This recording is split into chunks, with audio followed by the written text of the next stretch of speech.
नमस्कार दोस्तों, जय माता दी। आज मैं आपको नित्य नियम से सुनी जाने वाली श्री विष्णु पुराण की कथा में से सुनी जाने वाली ध्रुव की कथा सुनाने जा रही हूँ। तो प्रेम से बोलिए श्री लक्ष्मी नारायण की जय। ध्रुव बड़ा होने के कारण राजगद्दी का स्वाभाविक उत्तराधिकारी था, पर सुरुचि अपने पुत्र उत्तम को पिता के बाद राजा बनते देखना चाहती थी। उस कारण वह ध्रुव और उसकी माता सुनीति से ईर्ष्या करने लगी और धीरे धीरे उत्तानपाद को अपने मोह माया के जाल में बांधने लगी। इस प्रकार सुरुचि ने ध्रुव और सुनीति को उत्तानपाद से दूर कर दिया। उत्तानपाद भी सुरुचि के रूप पर मोहित होकर अपने पारिवारिक कर्तव्यों से विमुख हो गया और सुनीति की उपेक्षा करने लगा। एक दिन बालक ध्रुव पिता से मिलने की जिद करने लगा। माता ने तिरस्कार के भय से और बालक के कोमल मन को ठेस न लगे इसीलिए ध्रुव को बहलाने लगी, पर ध्रुव अपनी जिद पर अड़ा रहा। अंत में माता ने हार कर उसे पिता के पास जाने की आज्ञा दे दी। जब ध्रुव पिता के पास पहुंचा तो देखा कि उसके पिता राज सिंहासन पर बैठे हैं और वहीं पास में उसकी भी माता सुरुचि भी बैठी हैं। अपने भाई उत्तम को पिता की गोद में बैठा देखकर ध्रुव की इच्छा भी पिता की गोद में बैठने की हुई, पर उत्तानपाद ने अपनी प्रिय पत्नी सुरुचि के सामने गोद में चढ़ने को ललाहित प्रेम भाव आए हुए अपने पुत्र का आदर नहीं किया। अपनी सौत के पुत्र ध्रुव को पिता की गोद में चढ़ने को उत्सुक देखकर सुरुचि को क्रोध आ गया और कहा, अरे लल्ला, बिना मेरे पेट से जन्म लिए किसी अन्य स्त्री का पुत्र होकर तू क्यों इतनी बड़ी इच्छा करता है? तू अज्ञानी है, इसीलिए ऐसा अलभ्य वस्तु की इच्छा करता है। चक्रवर्ती राजाओं के बैठने के लिए बना यह राज सिंहासन तो सिर्फ मेरे पुत्र उत्तम के ही योग्य हैं। तू इस व्यर्थ की इच्छा अपने मन से निकाल दे। अपनी भी माता का ऐसा कथन सुनकर ध्रुव कुपित होकर पिता को छोड़कर अपनी माता के महल को चल दिया। उस समय क्रोध से ध्रुव के ओठ काँप रहे थे और वह जोर से सिसकियाँ ले रहा था। अपने पुत्र को इस प्रकार अत्यंत क्रोधित और खिन्न देखकर सुनीति ने ध्रुव को प्रेम पूर्वक अपनी गोद में बिठाकर पूछा, बेटा, तेरे क्रोध का क्या कारण है? किसने तेरी निरादर करके तेरे पिता का अपमान करने का साहस किया है? यह सुनकर ध्रुव ने अपनी माता को रोते हुए वह सब बात बताई जो उसकी भी माता ने पिता के सामने कही थी। अपने पुत्र से सारी बात सुनकर सुनीति नित्यंत दुखी होकर बोली, बेटा, सुरुचि ने ठीक ही कहा है। तू अवश्य ही मंदभाग्य है जो मेरे गर्भ से जन्म लिया है। पुण्यवानों से उसके विपक्षी भी ऐसी बात नहीं कह सकते। पूर्व जन्मों में तूने जो कुछ भी किया है उसे कौन दूर कर सकता है, और जो नहीं किया है उसे तुझे कौन दिला सकता है। इसीलिए तुझे अपनी भी माता की बातों को भूल जाना चाहिए। वत्स, पुण्यवानों को ही राजपद, घोड़े, हाथी आदि प्राप्त होते हैं। ऐसा जानकर तू शांत हो जा। यदि सुरुचि के वाक्यों से तुझे अत्यंत दुख हुआ है तो सर्वफलदायी पुण्य के संग्रह करने का प्रयत्न कर।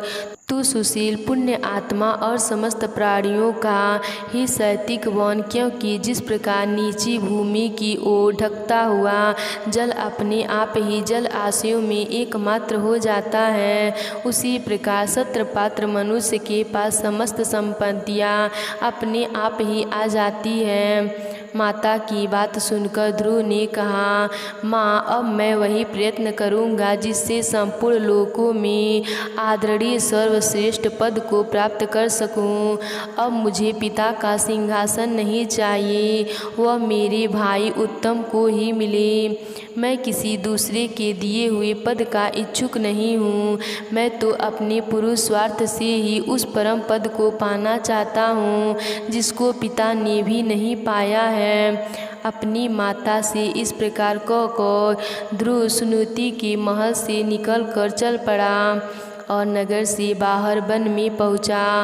वहाँ ध्रुव ने पहले से ही आए हुए 7 मुनीश्वरों को मृग चर्म के आसन पर बैठा देखा। ध्रुव ने उन सबको प्रणाम करके उनका उचित अभिवादन किया और नम्रता पूर्वक कहा, हे महात्माओं, मैं सुनीति और राजा उत्तानपाद का पुत्र ध्रुव हूँ। मैं आत्मग्लानि के कारण आपके पास आया हूँ।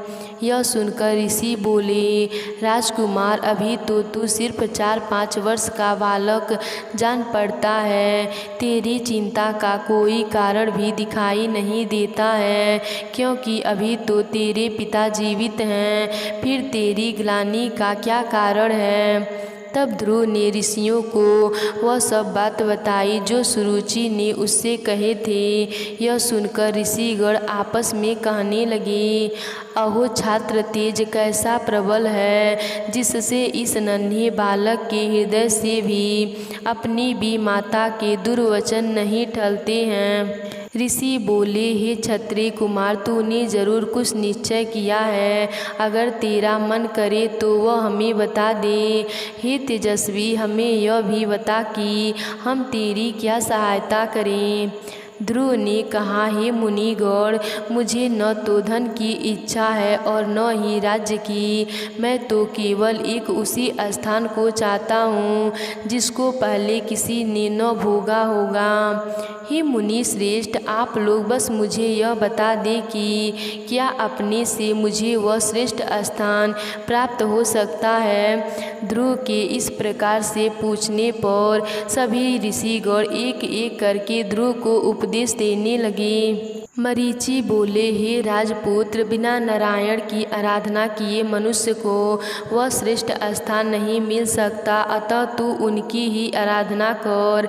अत्रि बोले, जो परा प्रकृति से भी परे हैं, वे परम पुरुष नारायण जिससे संतुष्ट होते हैं, उसी को वह अक्षय पद प्राप्त होते हैं। यह मैं एकदम सच कहता हूँ। अंगिरा बोले, यदि तू अग्रस्थान का इच्छुक है तो जिस सर्वव्यापक नारायण से यह सारा जगत व्याप्त है, तू उसी नारायण की आराधना कर। पुलस्त बोले, जो परम ब्रह्मा, परम धाम और परम स्वरूप हैं, उस नारायण की आराधना करने से मनुष्य अति दुर्लभ मोक्ष पद को प्राप्त कर लेता है। पुलह बोले, हे सुव्रत, जिस जगतपति की आराधना से इंद्र ने इंद्र पद प्राप्त किया है, तू उन यज्ञपति भगवान विष्णु की आराधना कर। कत्रु बोले, जो परम पुरुष, यज्ञ पुरुष और यज्ञ और योगेश्वर हैं, उन जगन्नाथ के संतुष्ट होने पर कौन सी वस्तु दुर्लभ रह जाती है। वशिष्ठ बोले, हे वत्स, विष्णु भगवान की आराधना करने पर तू अपने मन से जो कुछ चाहेगा वही प्राप्त कर लेगा।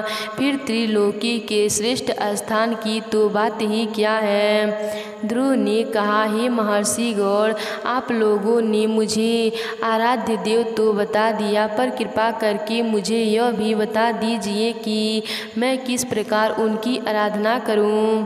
ऋषिगण बोले, हे राजकुमार, तू समस्त बाह्य विषयों से चित्त को हटाकर उस एकमात्र नारायण में अपने मन को लगा दे और एकाचित्त होकर ओम नमो भगवते वासुदेव का इस मंत्र का निरंतर जाप करते हुए उनको प्रसन्न कर। यह सुनकर ध्रुव उन ऋषियों को प्रणाम करके वहाँ से चल दिया और यमुना के तट पर अति पवित्र मधु नामक मधुवन में पहुँचा। जिस मधुवन में नित्य श्री हरि का सानिध्य रहता था, उसी सौरव्यापहारी तीर्थ में ध्रुव कठोर तपस्या करने लगा। इस प्रकार दीर्घ काल तक कठिन तपस्या करने से ध्रुव के तपोबल से नदी, समुद्र और पर्वतों सहित समस्त भूमंडल प्रत्यक्ष क्षुच्छ हो गए और वे उनके क्षुच्छ होने से देवताओं में खलबली मच गई। तब देवताओं ने अत्यंत व्याकुल होकर इंद्र के साथ परामर्श करके ध्रुव का ध्यान भंग करने का आयोजन किया। देवताओं ने माया से कभी हिंसक जंगली पशुओं के द्वारा तो कभी राक्षसों के द्वारा ध्रुव के मन में भय उत्पन्न करने की कोशिश की, परंतु विफल रहने पर ध्रुव की माता के रूप में भी उसका ध्यान भंग करने का प्रयत्न किया। पर ध्रुव एकाग्रचित्त होकर सिर्फ भगवान विष्णु के ध्यान में ही लगा रहा और किसी की ओर न तक देखा। जब सब प्रकार के प्रयत्न विफल हो गए तब देवताओं को बड़ा भय हुआ और सब मिलकर श्री हरि के शरण में गए। देवता बोले, हे जगन्नाथ, हम उत्तानपाद के पुत्र की तपस्या से भयभीत होकर आपकी शरण में आए हैं। हम नहीं जानते कि वह इंद्र पद चाहता है या उसे सूर्य, वरुण या चंद्रमा के पद भी अभिलाष हैं। आप हम पर प्रसन्न होइए और हमें तप से निवृत्त कीजिए। श्री भगवान बोले, हे देवगण, उसे इंद्र, सूर्य, वरुण, कुबेर आदि किसी पद की अभिलाषा नहीं है। आप सब लोग निश्चित होकर अपने स्थान को जाएं। मैं तपस्या में लगे हुए उस बालक की इच्छा को पूर्ण करने उसे तपस्या से निवृत्त करूँगा। श्री हरि के ऐसे कहने पर देवतागण उन्हें प्रणाम करके अपने स्थान को चले गए। भगवान विष्णु अपने भक्त ध्रुव की कठिन तपस्या से संतुष्ट होकर उसके सामने प्रकट हो गए। श्री भगवान बोले, हे उत्तानपाद के पुत्र ध्रुव, तेरा कल्याण हो। मैं तेरी तपस्या से प्रसन्न होकर तुझे वर देने के लिए प्रकट हुआ हूँ। मैं तुझसे अति संतुष्ट हूँ। अब तुम अपनी इच्छा अनुसार वर मांगो। भगवान विष्णु के ऐसे वचन सुनकर बालक ध्रुव ने आंखें खोली और ध्यान अवस्था में देखते हुए भगवान को शंख, चक्र, गदा और पद्म धारण किए हुए साक्षात अपने सामने खड़े देखा। तब उसने भगवान को साष्टांग प्रणाम किया और हंसा। रोमांचित तथा परम भयभीत होकर भगवान की स्तुति करने की इच्छा की, पर इनकी किस प्रकार स्तुति करूं यह सोचकर ध्रुव का मन व्याकुल हो गया। ध्रुव ने कहा, भगवान, मैं आपकी स्तुति करना चाहता हूँ पर अपने अज्ञानवश कुछ कह नहीं पा रहा हूँ, अतः आप मुझे इसके लिए बुद्धि प्रदान करें। तब भगवान विष्णु ने अपने शंख से ध्रुव का स्पर्श किया। इसके बाद क्षण मात्र में ध्रुव भगवान की उत्तम प्रकार से स्तुति करने लगा। जब ध्रुव की स्तुति समाप्त हुई तब भगवान बोले, हे ध्रुव, तुमको मेरा साक्षात दर्शन हुआ है, इससे निश्चित ही तेरी तपस्या सफल हो गई है। पर मेरा दर्शन तो कभी निष्फल नहीं होता, इसीलिए तुझे जिस वर की इच्छा हो वह मांग ले। ध्रुव बोला, हे भगवान, आपसे इस संसार में क्या छिपा हुआ है। मैं मेरी सौतेली माँ के गर्वीले वचनों से आहत होकर आपकी तपस्या में प्रवृत्त हुआ हूँ, जिन्होंने कहा था कि मैं अपने पिता के राज सिंहासन के योग्य नहीं हूँ। अतः हे संसार को रचने वाले परमेश्वर, मैं आपकी कृपा से वह स्थान चाहता हूँ जो आज तक इस संसार में किसी को भी प्राप्त न हुआ हो। श्री भगवान बोले, वत्स, तूने अपने पूर्व जन्म में भी मुझे संतुष्ट किया था, इसीलिए तू जिस स्थान की इच्छा करता है वह तुझे अवश्य प्राप्त होगा। पूर्व जन्म में तू एक ब्राह्मण था और तुझमें निरंतर एकाग्रचित्त रहने वाला माता पिता का सेवक था, स्वर धर्म का पालन करने वाला था। बाद में एक राजपुत्र से तेरी मित्रता हो गई। उसके वैभव को देखकर तेरी इच्छा हुई कि मैं भी राजपुत्र हूँ। अतः हे ध्रुव, तुझको अपनी मनोवांछित इच्छा प्राप्त हुई। जिस श्याम्भू मनु के कुल में किसी को स्थान मिलना अति दुर्लभ है। उन्हीं के घर में तूने उत्पाद के यहाँ जन्म लिया। जिसने तुझे संतुष्ट किया है उसके लिए इस संसार में कुछ भी अभाग्य नहीं है। मेरी कृपा से तू निश्चय ही उस स्थान को प्राप्त करेगा जो त्रिलोकी में सबसे उत्कृष्ट है और समस्त ग्रहों और तारा मंडल का आश्रय है। मेरी प्रिय भक्त ध्रुव, मैं तुझे वह निश्चल ध्रुव स्थान देता हूँ जो सूर्य चंद्र आदि ग्रहों सभी नक्षत्रों और सप्त ऋषियों से भी ऊपर है। तेरी माता सुनीति भी वहाँ तेरे साथ निवास करेगी और जो लोग प्रातः काल और संध्या काल तेरा गुणगान करेंगे उन्हें महापुण्य प्राप्त होगा।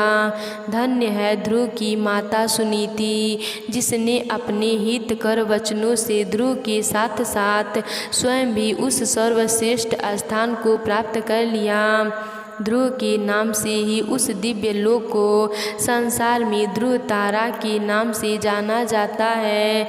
ध्रुव का मतलब होता है स्थित ध्रुव, अपने स्थान से विचलित न होने वाला, जिसे भक्त ध्रुव से सत्य साबित कर दिया। भक्त ध्रुव की कहानी से हमें यह शिक्षा मिलती है कि जिसके मन में दृढ़ निश्चय और हृदय में आत्मविश्वास हो वह कठोर पुरुषार्थ के द्वारा इस संसार में असंभव को भी संभव कर सकता है। तो प्रेम से बोलिए श्री विष्णु भगवान जी की जय।